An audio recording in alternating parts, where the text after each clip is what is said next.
Hi viewers, இன்னைக்கு கமல்ஸ் கிச்சனில் பேல்பூரி எப்படி செய்கிறதுன்னு பார்க்க போகிறோம். அதுக்கு தேவையான பொருட்கள்: ஒரு 20 பூரி எடுத்துக்குங்க. ஒரு கேரட்டை தோலை சீவிட்டு இந்த மாதிரி கேரட் சீவுறதில் சீச்சு வச்சுருக்கு. ஒரு பெரிய வெங்காயம் நைஸாக நறுக்கி வச்சுருக்கு. கொஞ்சம் மல்லித்தலை நைஸாக நறுக்கி வச்சுருக்கு. ஒரு தக்காளி நைஸாக நறுக்கி வச்சுருக்கு. இப்போ இந்த புதினாவை மல்லியெல்லாம் க்ளீன் பண்ணிவிட்டு நல்லா கழுவிட்டு பச்சை மிளகா இஞ்சியோடு சேர்த்து நைஸாக அரைச்சி எடுத்துக்க போகிறோம். கொஞ்சம் ஓமப்பொடி, கொஞ்சம் ஸ்வீட் சட்னி, கொஞ்சம் க்ரீன் சட்னி, கொஞ்சம் தனி மிளகாப்பொடி, தேவையான அளவு உப்பு. இப்போ ஸ்வீட் சட்னி செய்கிறதுக்கு 50 கிராம் பேரிச்சம்பழம் எடுத்துக்கணும். அதை நல்லா அவிய வச்சிடணும். பின்ன மாதிரி தண்ணி ஊற்றி அவிய வச்சுட்டு அவிஞ்சதுக்கப்புறம் அதை ஆற விட்டு ஆறுனதும் அதை மிக்சியில் நைஸாக அரைச்சி எடுத்துக்கணும். ஒரு எலுமிச்சம்பழம் அளவு புளியை ஒரு அரை டம்ளர் தண்ணியில் நல்லா ஊற வச்சிடணும்.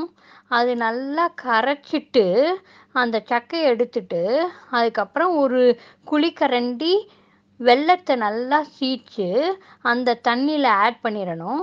அதோடு இந்த வேக வச்ச அரைச்சி வச்சுருக்கோம்ல அந்த பேரிச்சம்பழத்தையும் மிக்ஸ் பண்ணிடணும். எல்லாத்தையும் மிக்ஸ் பண்ணால் இந்த மாதிரி உங்களுக்கு சட்னி கிடைக்கும். ஸ்வீட் சட்னி ரெடி ஆயிடும். 2 டம்ளர் பொரி. இப்போ இந்த பூரியை நல்லா உடைச்சிருங்க.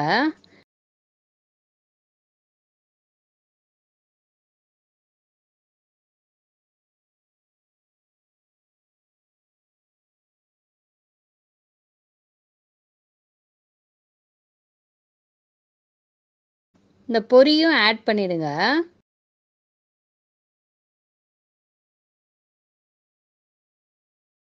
இந்த ஓம்பொடியும் ஆட் பண்ணிடுங்க.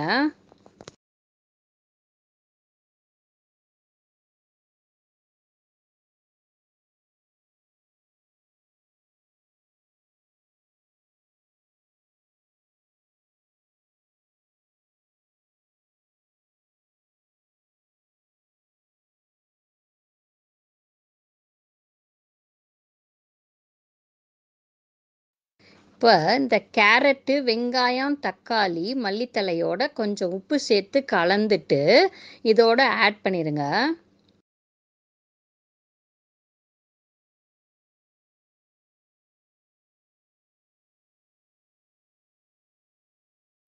இப்போ இந்த கார சட்னியை ஆட் பண்ணுங்க.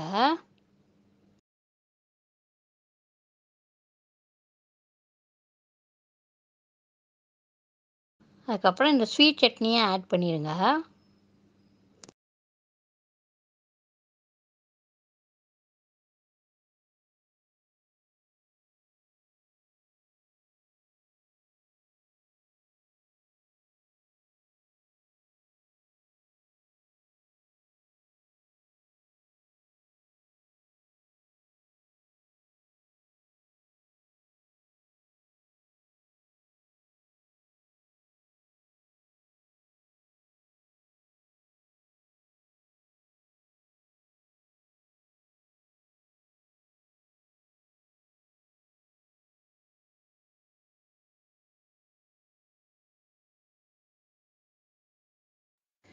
சூப்பரான சுவையான பேல்பூரி ரெடி ஆயிடுச்சு. சர்வ் பண்ணலாம். இந்த வீடியோ உங்களுக்கு பிடிச்சதுன்னா லைக் பண்ணுங்கள், ஷேர் பண்ணுங்கள், சப்ஸ்கிரைப் பண்ணுங்கள், பெல் பட்டனை ப்ரெஸ் பண்ணுங்கள்.